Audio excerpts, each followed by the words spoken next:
let's get into the rest of those exercises from one of my workouts last week.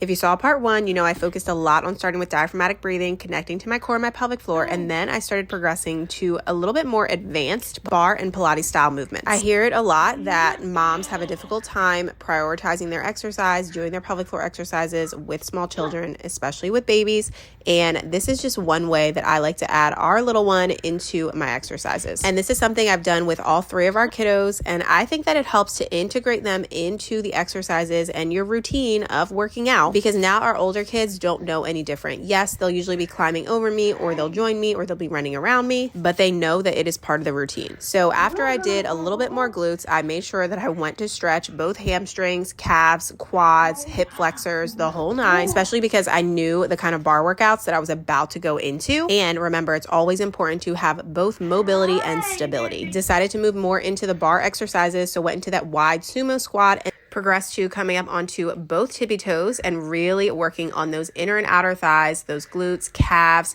and just making sure I was focused on my breathing as well. As a former dancer, you know, I love doing bar workouts. And while this one is a killer, will burn out those quads and those hips, it's such a favorite of mine to help connect my diaphragmatic breathing, my pelvic floor, and my core. As always, I didn't start here. I went through my 14-week pelvic floor and core healing program before progressing to these. But that's all for now, so come back again soon.